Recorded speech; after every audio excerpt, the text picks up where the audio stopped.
for the last 1 week and we're having a tough time here, especially Diwali got ruined and we're wondering, okay, I'm not going to get out of the house, I'm just going to stay there. But here in the studio I have a friend today who's, very excited to get out of the house and walk for a very, very, very, very long time. So a very good evening to Mr. Pushpanath Krishnamurthy who's here in the studio with me. A very good evening, Push, as everybody very lovingly calls you. Good evening, Vikram. It's fantastic to be 94.3 radio and I like 100% Bollywood, 100% Chennai. That's fantastic. Okay. And great to be here. Hello, listeners. Good evening.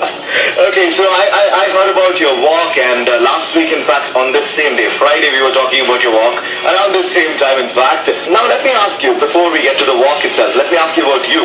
You've done 3 walks before, and 2 of them around 500 to 550 kilometers, and one about 300 miles, which I heard was extremely difficult, extremely tough. I do a lot of work regarding poverty across the world. Okay. I work for Oxfam International for about 30 years. Okay. So when you look at poverty, my own case, I was a working child at the age of 7. Wow, okay. Yeah. My father left us. He lost everything in the coffee business. And so it was difficult to get into even school. So poverty is... Where was this, in India? Yeah, it was in Bangalore. Oh, wow. Okay. Yeah.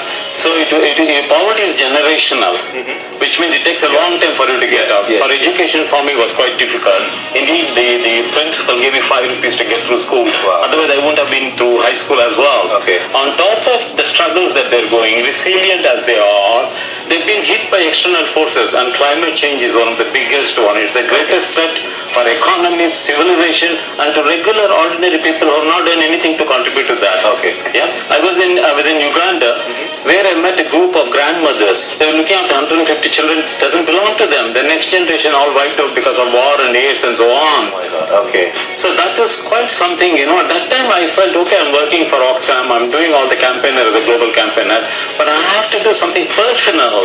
And I'm inspired by Mahatma Gandhi. Okay. So he said, walking.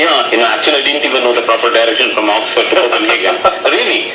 That was your first walk? That was my first walk. 550 kilometers walked on my own, singing in Bharati song. Okay. When I was really terrified because I was by myself all the time. That was my first walk. My second walk is quite interesting because right before the climate thing I was doing what was called making trade fair. Okay. Because the global trade is actually set against weaker countries and weaker people.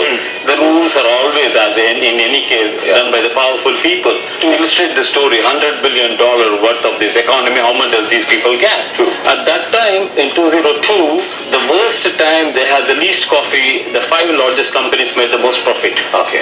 That is an extraordinary story.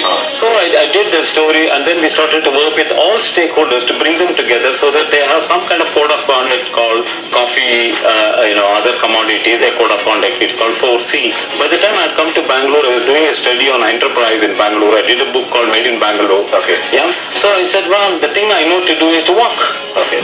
So they said, okay, let's walk from Baba Budan to Mysore, 550 kilometers. I was walking around with even longer hair than I have. I'm a regular guy with irregular hair. And then people are saying that, this guy, some God has taken over him because I walk very fast. Great. So morning I come, sometimes 11 kilometers of the road was washed and they put kolam on that, rangoli. Wow, okay. I cried, man, because I'm just a regular guy. So that's what I did, and at that time it was beautiful. We produced a beautiful, excellent report called Coffee to Go. Okay. Yeah, and that's what we are working on to improve the conditions of the coffee growers. And there's the third walk, but we'll talk about that in a few minutes. So you stay tuned to 94.3 Radio 1, 100% Bollywood, 100% Chennai. We'll be right back. 94.3 Krishnamurthy is going to do some great work from Chennai, very soon. But before we get there, let's get to his third walk. So you were telling us about the walk in Copenhagen and the walk to Mysore. What is the third walk about? It's the toughest one. Indeed, all 3 walks are done at the time when the world leaders come together. For 20 years they've been discussing what do we do about global warming. And indeed, I met an young man who is 18-year-old in Copenhagen. I was the only one who walked to Copenhagen, so everybody was interested. This guy is walking, rest of them came by all kinds of more. Okay. And he said that, look you guys, for 18 years you've been discussing, I'm 18 years, now you guys are going to go, and you haven't even made up your mind. Yeah. Because it is a global warming which is actually shifting and changing the way the monsoons come. Yeah. Indeed, if you really look at the amount of rain we have received in the last 2 days, I suspect it is 1 month's rain. Yeah. Yeah, that's what happens. I walk along and carry actually stories of hope. Yeah, that's what I do. I don't go around blaming anybody. Okay. On a very positive note. Yeah, you're just letting always, people know what because people are that's looking very forward to. Kantian. Yeah. It's very Kantian. It's easy for you to blame everybody because in my family also people work from World Bank to everything. I have to blame my family then. So, there is a cotton growers society called Chetana in Maharashtra, which is directly linked to a garment making factory called Mandala Apparels in Pondicherry. Okay. The beauty is, from where it is grown until the last point where the consumer wears a dress, like they did in Diwali, so people can be connected, and the price that they are given is enough to sustain them. Okay. Not only enough to sustain them, help them to grow things in a sustainable way, plan for today and plan for tomorrow. On the whole. The farmers need a good deal, that's all. So the fair trade movement is giving all these things. Okay. And I already saw the fair trade working in Pondicherry through businesses and in Auroville. And we thought there is another initiative in fair trade, a fair trade town. Why? Just one statistics they say in fair trade. In trade, if you have trade that is fair, it can 1%, it can lift 128 million people out of poverty. So if we can make, so they were saying that look, we will make this twin town, Auroville and Pondi. Okay. So we wanted to use this opportunity to lift this profile fair trade because fair trade helps the small growers. Yeah. That's why, because substantial number of people, both rural and businesses which are involved in food and clothing and so on, are large numbers. You will start to kind of draw whatever income that comes fairly. Remember, fair is different from equal. Yeah, it's different from free trade. So yes, and it's quite in contrast to free trade. I'm not blaming free trade, but free trade only if you have the power you can manage it. Here we give power to the growers coming together and also get the businesses to think in a sustainable way. Mandala, which does fabrics, it is making profit, but they're also employing 200 women who get fair wages, good conditions of work, break for holidays, all the things. And why did you choose now? Why not before? Why not after? It's exact. Thank you very much for that. Because I think, as I told, December 10th is when the leaders are meeting. Okay. Yeah, for climate change. And we want to tell this story. And I said we're going to tell this time a unique story across 3 or 4 different agroclimatic regions and cultures and stories. Yeah, that is, it becomes really vital. And then the fantastic thing is, like Ramya here sitting next to me is 100% volunteer.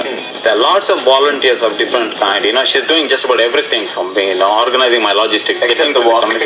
She's going to walk as well. You're going to walk as well? A little bit. Okay, wow, nice. Yeah, in Auroville, I approximately just kind of, calculated it, about 10 to 13 million dollars worth of business of fair trade is going on, employing 5,000 women. Nice. So I'm not just giving some kind of fairy tale to people. Yeah, here is a real thing. It can actually work. Yeah, it actually works and it's working. Alright, so there's a lot more to know about this particular walk and fair trade. So you stay tuned to 94.3 Radio 1, 100% Bollywood, 100% Chennai. We'll be right back. Today by Mr. Pushpanath Krishnamurthy, who's a great man, who's doing some unusual stuff, and he thinks he is a very normal man, who's just like a next door guy, but he's not. So let's get back to your walk. You're going to walk from Pondi to Ooty. It's going to be before December 10th, before the world leaders gather to decide what we're going to do about climate change. But what are these walks typically like? I mean, do you just walk? What is typical is, one of the things is that there's a sense of urgency. I'm a power walker. Okay. I want people to walk faster. Throughout 550 kilometers? Yeah, this 500 kilometers will be 450, but each day we will do. You will cover so much? Yeah. Okay. Because it is between 25 kilometers. I've done until 50 kilometers a day, but I think 25 to 30 is before I collapse. Okay. And I need a lot of power because other people will join, Yeah. The spirit will carry me too. So there are all kinds of beautiful things can happen. A child in Western Ghat heard me on the radio, came with his mom in a car, got down with me and he said, Uncle, if nothing happens by the leaders, what are you going to do? I told him I will walk barefoot. I've done that. I walked backward. I got farmers to walk backward. Just to show this is hitting us. Something interesting will happen. And I meet, for instance, I've been supported by organizations like Keystone, Nava, and then Isha. So people will get a chance to do all that with me, but also walk very fast with me. And it's not necessary that they have to start at Pondi and end at Ooty, right? No. Any time in between. No, indeed, they can walk in their own hometown wherever they are. Great. People are walking in Indonesia, in Ireland, in Aberdeen, in Australia, and so on. Okay. They could walk 100 feet. They could walk. Indeed, when we went to Auroville, in the school that Udavi school, they were 50 of them were prepared to walk every day 1 kilometer. We calculated it would be 1,000 kilometers by the time I walk. Nice. So this is a wonderful thing. The other thing I want to say is I walk with no money in my pocket. Okay. People got to take care of me. Okay. They got to feed me. They got to give me hot water in the night. I'm sure a lot of people are waiting to do that. Yeah, that I definitely, otherwise I'll keep walking, so please take care of me, please join me around, and so on. That's a humble request. I have a really small, tiny request. I studied with Superstar. Wow. Okay. And somehow, in this walk, I get a chance to say hi to him, one virtually, really, or whatever. The second thing is, I want to thank Uma, my wife. Okay. She's fantastic. She manages madness, badness, wrongness here. Without her, I couldn't. She's an artist, a poet, and a maths teacher. Right. And my boys, both of and my daughter-in-law, one of them bought me my new shoe from England. Nice. So I want, and all the volunteers like Ramya, I promise people that this is going to be fun. It's going to be tough, but it's going to be fun. It's going to be fun. Yeah, and they're going to learn a lot of things. I'm going to learn from each one of them their stories too. And in addition to that, they will also feel that sense of, being a part of something bigger. They'll be part of across the world. That's People true. walking from That's true. Australia to Aberdeen. Yeah. So it will be quite fantastic for people to be part of that. Okay. And now, Ramya, how do we get to be a part of this? What do we have to do? The first thing you can do is get onto Facebook and like the Fair Trade Twin Towns, Puducherry and Auroville page. Okay. So that's Fair Trade Twin Towns page on Facebook. Then you can register on the event page, which is called 450 kilometers for Fair Trade. 450 kilometers for fair trade. Okay, cool. So you can register on that, become group leader, start your own walk from wherever you are. And the walk starts on 20th November on the Fair Trade weekend, and it ends on December 10th at Ooty, just as the World Climate Summit ends at Paris. Great. Okay. So now, before you leave, thank you so much for being on the show, and more than anything, all the best. I really hope you're going to go through this in great shape. Let's hope something comes out of it. Vikram, I'm grateful to you. I'm grateful to Radio 1, for giving me this opportunity. It was a pleasure. It was an absolute pleasure, and we really look forward to having you in the studio sometime in the future. I want people to repeat after me. Go, push, go! Go, push, go! Yes, he is going from the studio right away, but you become a part of his walk as soon as possible. But now, stay tuned to 94.3 Radio 1, 100% Bollywood, 100% Chennai. I'll be right back.